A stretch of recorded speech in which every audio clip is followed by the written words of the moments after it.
eu quero te convidar para voltar no tempo comigo, ao dia 9 de julho de 2025. Naquela quarta-feira, o dólar abriu o dia cotado a R$ 5,46. A moeda americana operava com normalidade. Mas quando o relógio marcou 1h30 da tarde, horário de Washington, uma movimentação atípica aconteceu. A compra de uma enorme quantidade de dólares, de 3 a 4 bilhões, apostando que a nossa moeda, o real, iria se desvalorizar. Uma operação que aconteceu cerca de 10 minutos antes de Donald Trump falar pela primeira vez sobre o Brasil naquele dia.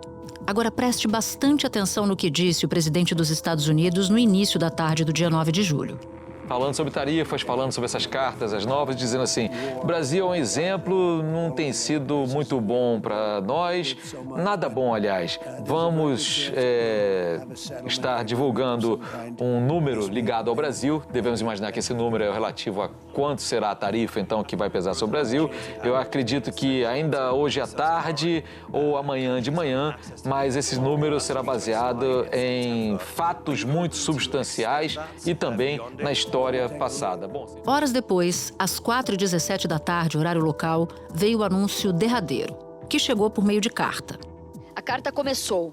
A maneira como o Brasil tratou o ex-presidente Jair Bolsonaro é uma desgraça internacional. A partir de 1º de agosto de 2025, cobraremos do Brasil uma tarifa de 50% sobre todos e quaisquer produtos brasileiros enviados aos Estados Unidos. Em questão de minutos, o dólar explodiu. O real havia, portanto, se desvalorizado. Até mesmo funcionários do governo americano se surpreenderam com o anúncio. Mas um movimento muito estranho de compra e venda de dólares no dia do anúncio do tarifaço dá sinais de que nem todo mundo se surpreendeu. E teve quem ganhasse muito dinheiro com ele. O repórter Felipe Santana, quem eu vou entrevistar daqui a pouco, explicou no Jornal Nacional o que chamou a atenção naquele dia. Esse aqui é um gráfico que mostra a cotação do dólar em relação ao real no dia 9 de julho. Vamos direto para o horário do anúncio, 4h17 da tarde. Nesse momento, muita gente começa a comprar dólar e vender real. A moeda americana valoriza muito, passa dos 5,58. Para entender o que se passou, Felipe Santana entrevistou Spencer Hakimi, um operador do mercado financeiro. De acordo com Spencer, alguém comprou de 3 a 4 bilhões de dólares a 1h30 da tarde, a 5h46. E aí, 2 minutos depois do anúncio, vendeu a 5h60, quase a mesma quantidade. Essa quantidade aqui é muito parecida com a comprada a 1h30 da tarde. Essas operações de câmbio costumam ser feitas com o que o mercado chama de alavancagem. Ou seja, o investidor transfere um valor para as corretoras e esse valor pode ser multiplicado de 10 a 20 vezes, com potencial de fazer com que os lucros ou os prejuízos sejam enormes. Tudo isso feito em sigilo entre investidores e corretoras. Spencer diz que essa aposta pode ter rendido de 40% a 50% do investimento em 3 horas. Levantando desconfiança nos Estados Unidos. O caso do Brasil não é isolado. O mesmo aconteceu quando Trump anunciou tarifas contra a África do Sul. A aposta foi grande na desvalorização da moeda sul-africana minutos antes do anúncio. A mesma coisa pouco antes de Trump anunciar tarifas contra a União Europeia. A mesma coisa antes de ele anunciar tarifas contra o México e o Canadá. E também no Brasil. A Advocacia Geral da União pediu que a Polícia Federal e a Comissão de Valores Mobiliários investiguem se houve uso de informação privilegiada no mercado financeiro aqui no Brasil para lucrar com a venda de dólares durante o anúncio do tarifaço americano. O ministro do STF, Alexandre de Moraes, acolheu o pedido da Advocacia Geral da União para a abertura de investigação das movimentações de compra e venda de dólares no dia em que Donald Trump anunciou o tarifaço. Da redação do G1, eu sou Natuzaneri e o assunto hoje é a investigação de crime financeiro durante o anúncio do tarifaço de Trump. Por que uma operação que movimentou bilhões de dólares ligou o alerta em autoridades por suspeita de informação privilegiada? Eu falo com Felipe Santana, correspondente da TV Globo em Nova York, e com a professora da FGV São Paulo, Luciana Pires Dias. Ela foi diretora da Comissão de Valores Mobiliários de 2010 a 2015. e superintendente de desenvolvimento do mercado da CVM de 2008 a 2010. Quarta-feira, 23 de julho. Felipe, eu quero te pedir para começar nos explicando o que exatamente chamou a atenção na operação de compra e de venda de dólares que foi feita na tarde daquela quarta-feira, 9 de julho. O que chamou a atenção naquele dia é porque se você olhar a linha do câmbio naquele dia, ou em qualquer dia em que não há nada anormal acontecendo, elas são como ondas assim, sabe? Algumas pessoas vão lá e compram alguns dólares, outras vão lá e vendem. Elas são ondas que oscilam muito suavemente. Só que quando chegou ali a 1h30 da tarde, essa linha virou uma linha vertical que sobe muito abruptamente. E aí quem notou isso pela primeira vez foi o Spencer Hakimian. Ele é um cara que é dono de um fundo de investimentos aqui em Nova York. E ele que notou porque ele está acompanhando aquele gráfico minuto a minuto, porque o trabalho dele é esse, fazer dinheiro para os clientes dele, fazendo essas operações financeiras. Quando ele viu aquilo, ele falou, isso aqui está muito errado, porque isso aqui foi claramente uma pessoa que comprou de 3 a 4 bilhões de dólares de uma vez e apostando que o real desvalorizaria mais tarde. E o que ele se pergunta é como que alguém sabia que o real se desvalorizaria 3 horas depois. Isso que chama muito a atenção naquele dia e que ainda não foi explicado. Então foi justamente daí que veio a primeira suspeita de uso de informação privilegiada. Sim, ele deu uma entrevista pra gente, pro Jornal Nacional, e disse que ali havia informação privilegiada porque ele notou que aquela mesma pessoa que comprou bilhões de dólares à 1h30 da tarde vendeu depois, 2 minutos depois do anúncio. Então, na análise dele, é uma pessoa que sabia exatamente o que fazer durante aquele dia. Mas aí a gente foi conversar com mais pessoas para ver se eles concordavam com o Spencer e os outros analistas foram unânimes, assim. A gente conversou com vários lobos de Wall Street, sabe? Gente que trabalha com isso e todos eles nos disseram que é claro que aquilo ali não é eu ou você que acha que o dólar vai valorizar mais tarde e resolve fazer uma compra de um valor pequeno. Não, são bilhões feitos em uma só operação. Então são pessoas que tinham um conhecimento muito claro do que ia acontecer, de como começar aquela operação, quanto tempo esperar, como desfazer aquela operação. Eles dizem que aquilo ali não tem chance de ser dumb money, né? O dinheiro burro, que é o que eles chamam em Wall Street, que é o dinheiro das pessoas pequenas que investem. Não, aquilo ali era quem realmente sabia, quem trabalha com aquilo. E aí teve um outro horário, né? Porque você cita o horário de 1h30, que é quando essa pessoa aposta na desvalorização do real, e tem um outro marco nesse mesmo dia. Que marco é esse? É às 4h17 da tarde, que é a hora que Donald Trump oficialmente anuncia, ele faz uma postagem na rede social dele, anunciando as tarifas de 50% ao Brasil. Aí, nesse momento, muita gente realmente começa a vender real e comprar dólar, porque é um movimento natural, as pessoas tentando se proteger de uma desvalorização do real no futuro. Só que essa desvalorização para exatamente na hora em que essa pessoa, provavelmente a pessoa que comprou dólares à 1h30 da tarde, vende, e daí isso estanca a desvalorização do real. E dá pra gente ter certeza de que é uma pessoa só, porque você cita pessoa o tempo inteiro. Não dá, ou nem isso a gente sabe. Isso é muito difícil de saber. O que os especialistas dizem é que provavelmente foi uma pessoa, uma transação, porque a linha do gráfico fica vertical. É muito rapidamente que ela sobe e a moeda se valoriza. Não são aquelas ondas naturais, como a gente falou no começo. É uma linha vertical, então que provavelmente aquilo ali é uma operação de compra de dólar, mas não dá para saber exatamente por isso. Só quem tem essa informação é o banco que fez essa transação, o Banco Central americano. Então, precisaria de uma investigação para que esses dados fossem revelados. Mas é quase impossível que uma investigação aconteça de acordo com as pessoas com quem a gente conversou. Por quê? Quem faria essa investigação seria o Departamento de Justiça e a Comissão de Valores Mobiliários e Câmbio. Esses dois respondem ao presidente Donald Trump. Então, teria que ter uma vontade do governo federal de fazer essa investigação. Se foi alguém realmente que tinha uma informação privilegiada que veio do presidente dos Estados Unidos, Essa investigação simplesmente não vai acontecer, essa investigação não vai para frente. E não é o único caso em que isso aconteceu nos anúncios de tarifas que Donald Trump vem fazendo desde o começo do ano. Era isso que eu ia te perguntar, porque parece haver um padrão aí, né? Nessa reportagem que você fez para o Jornal Nacional, você inclusive lembrou outros episódios muito semelhantes ao que aconteceu naquele dia em relação ao Brasil. Queria que você nos contasse um pouco sobre esses outros episódios. Isso que é muito curioso, porque a mesma coisa aconteceu quando Donald Trump anunciou tarifas à África do Sul. A moeda sul-africana desvalorizou minutos antes de ele anunciar. Antes de ele anunciar, a moeda já começou a desvalorizar, o que acende o alerta de que alguém sabia antes do anúncio.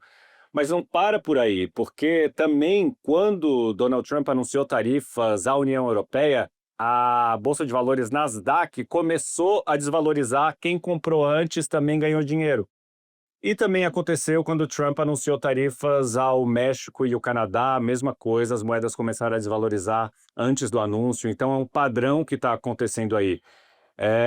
Já era esperado que esses anúncios que trazem imprevisibilidade fossem ter um impacto imediato no mercado. Agora tem um impacto anterior ao anúncio, isso sim é muito curioso, e isso seria uma investigação que todos nós gostaríamos de saber, né? Quem é que está lucrando tanto com esses anúncios de tarifas? Ou seja, a gente volta para o mesmo lugar de origem.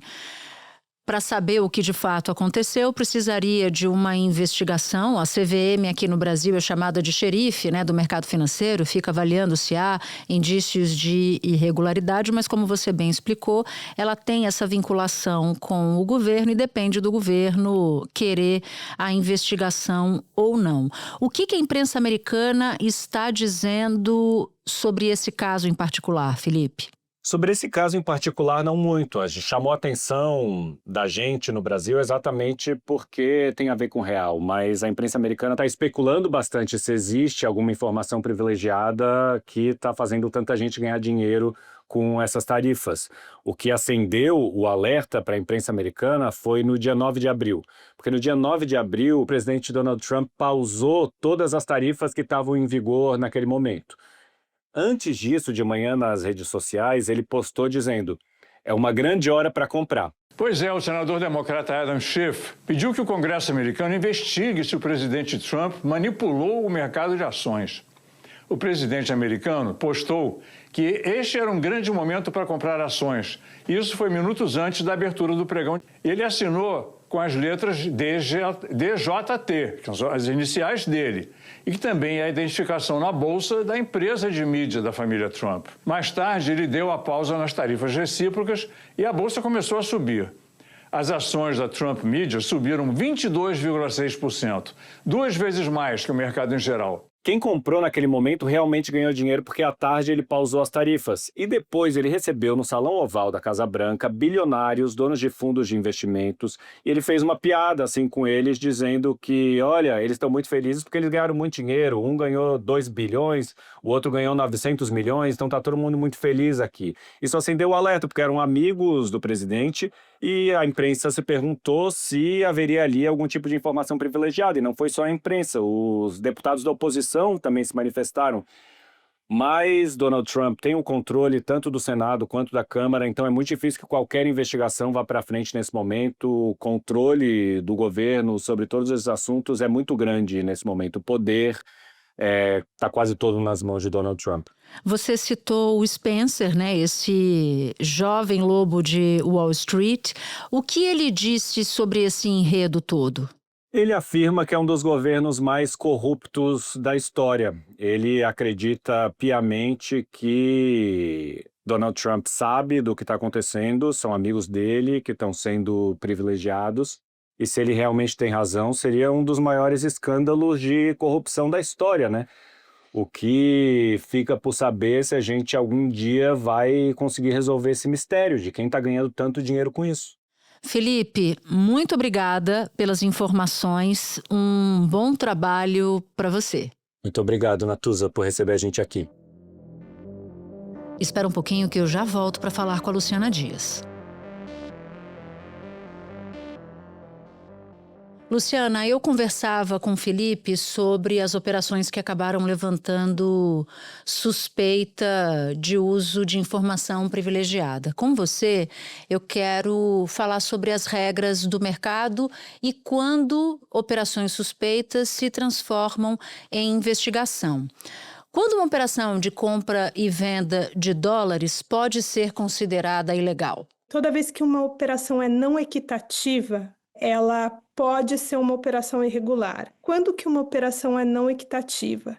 Tem duas grandes hipóteses. Ou quando você manipula o mercado e com uma informação artificial ou com uma operação artificial e leva vantagem nisso, ou quando você faz uso indevido de uma informação privilegiada. Então, você pode gerar uma oscilação artificial ou um movimento artificial de mercado e se aproveitar disso, ou o movimento é verdadeiro, é natural, mas você tem notícia dele antes de outras pessoas e se aproveita dessa notícia. Nessas duas hipóteses, você pode ter operações consideradas irregulares. E aí, nesse caso, segundo a legislação brasileira, quais são as penas previstas para uma operação ilegal no mercado financeiro? Você tem pena de detenção, caso seja averiguado um crime, e você tem multas administrativas. Então, a depender do tipo de operação, a CVM ou o Banco Central vão investigar, fazer processos administrativos e você provavelmente vai receber uma multa ou mesmo uma suspensão, né? Você pode ter sua autorização para operar nesse mercado cassada, e esses mesmos atos podem configurar também um crime. O Ministério Público vai investigar, vai propor uma ação penal e você tem uma pena que pode ser tanto de multa quanto de detenção de 2 a 4 anos. Eu costumo dizer, porque o jornalismo trabalha com simplificação de conceitos para ampliar a compreensão de algo, que a CVM, a Comissão de Valores Mobiliários, é uma espécie de xerife do mercado financeiro. Acho que vale muito a pena explicar o que é a CVM, o que ela faz e se esse termo é um termo que caberia. A CVM é uma autarquia federal responsável tanto por regular quanto fiscalizar o mercado de valores mobiliários. Então, ela tanto estabelece regras para esse mercado funcionar, como ela é responsável pela supervisão desse mercado e também por fazer, né, por iniciar e conduzir os processos sancionadores nesse mercado. Então, uma parte da atividade dela é realmente uma parte de fiscalização e enforcement, né? E execução de investigações e processos sancionadores. Você está certa nisso. Agora, tem diferença da nossa CVM para a CVM dos Estados Unidos em termos de autonomia? Porque o Felipe nos explicava, por exemplo, que nos Estados Unidos, se o governo americano não tiver interesse numa investigação, que a CVM de lá não investiga. Então, eu queria entender quais são as diferenças entre nós e eles. A autarquia CVM, ela é uma autarquia independente. Os diretores da CVM, o presidente da CVM tem mandatos. Isso no caso do Brasil, né? Isso no caso do Brasil. Então, eles não podem ser retirados das suas posições por causa de uma determinada decisão. E a condução da investigação, na verdade, nem é feita por esses diretores, é feita pelo corpo técnico da CVM, que são funcionários públicos de carreira. Então, eu acho que há uma ingerência menor neste trabalho do que você vê nos Estados Unidos, que está enfrentando, na verdade, um verdadeiro desmonte dos órgãos de fiscalização do sistema financeiro, né? Eu diria que a gente tem uma estrutura institucional que permite que essas investigações sejam feitas a despeito do interesse do governo federal brasileiro ou do governo federal americano, né? Porque são funcionários públicos conduzindo a investigação e porque esses diretores têm mandato.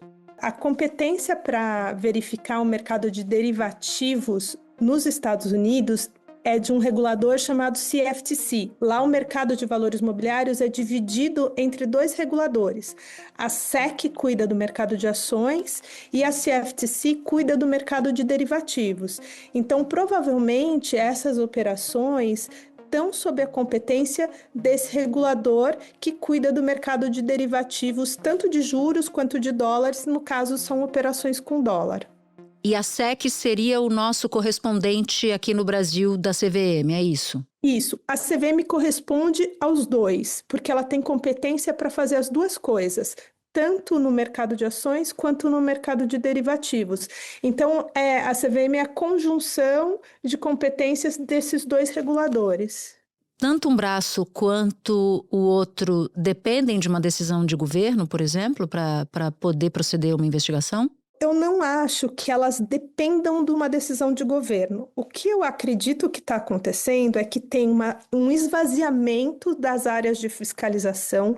Então, diferente daqui, que são funcionários públicos com estabilidade, nos Estados Unidos, várias áreas de fiscalização têm tido demissão em massa. Então, essas pessoas não tem gente para fazer essas fiscalizações lá e não tem gente para levar esses casos. E quem está lá tem medo de ser demitido. Então, em tese, essas agências são independentes também. Mas tem duas diferenças. As pessoas não têm estabilidade e elas não são obrigadas a levar todos os casos à investigação. Então, como elas têm essa possibilidade de escolher de um lado e elas não têm estabilidade, as chances delas criarem um caso ou levarem adiante um caso que contrarie os interesses do governo federal são pequenas, e se elas fizerem isso, é possível que elas sejam demitidas, como já aconteceu em outros casos nesses últimos meses de governo Trump. Como se dá uma investigação pelo nosso xerife daqui do Brasil? A gente não sabe ainda com certeza quais os tipos de operações que foram cursadas ou se elas foram cursadas no mercado brasileiro. Mas se for uma operação de câmbio puro, quem tem competência para investigar é o Banco Central. Se for uma operação com derivativos de câmbio, então a competência é da CVM. Normalmente, essas operações, por questões operacionais, vão ser cursadas por derivativo de câmbio, porque se você quer uma grande quantidade de dólares, normalmente ele não está disponível para você comprar. É muito mais fácil você fazer isso por meio de contratos futuros de dólar. E isso é a CVM quem regula e fiscaliza.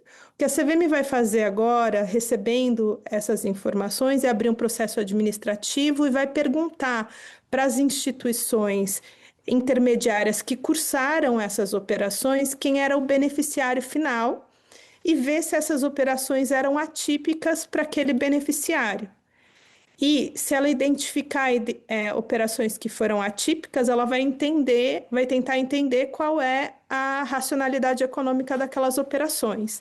É tudo sendo investigado ainda pelo Banco Central Brasileiro, claro, com operações aí cruzadas com o COAF, a CVM, a própria Polícia Federal. Na Polícia Federal tem um inquérito também aberto a pedido da PGR e determinado pelo ministro Alexandre de Moraes esse inquérito. Então, são várias frentes de investigação. O Banco Central já sabe que essas operações foram pulverizadas em vários momentos do dia, que foram usados robôs. E não é atípico isso, não é uma coisa que não ocorra dentro dos mercados. O que chamou a atenção foi o volume disso, 3 a 4 bilhões, e o Banco Central ainda não dá a informação ali de que se trata de um crime contra o sistema financeiro. Então, o que eu acredito que vai acontecer agora é a CVM identificar quais operações foram atípicas, perguntar para os intermediários que cursaram essas operações quem eram os beneficiários finais e qual era a justificativa econômica dessa operação, e a partir dessas informações ela vai construir ou não um caso de prática não equitativa. Bom, no caso das operações do dia 9 de julho, Uma das estimativas é que tenha sido uma operação da ordem de 3 a 4 bilhões de dólares. Para a gente entender a monta em comparação com outras investigações que já aconteceram a partir da CVM aqui no Brasil, a gente está falando de algo que é muito grande ou outras investigações já encontraram valores, suspeitas sobre operações de valores semelhantes? Não, esse valor é bastante grande, seria uma operação bastante grande para os padrões que geralmente são investigados pela CVM.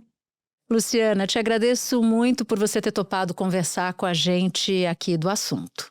Eu que agradeço o convite, Natuza, é um prazer.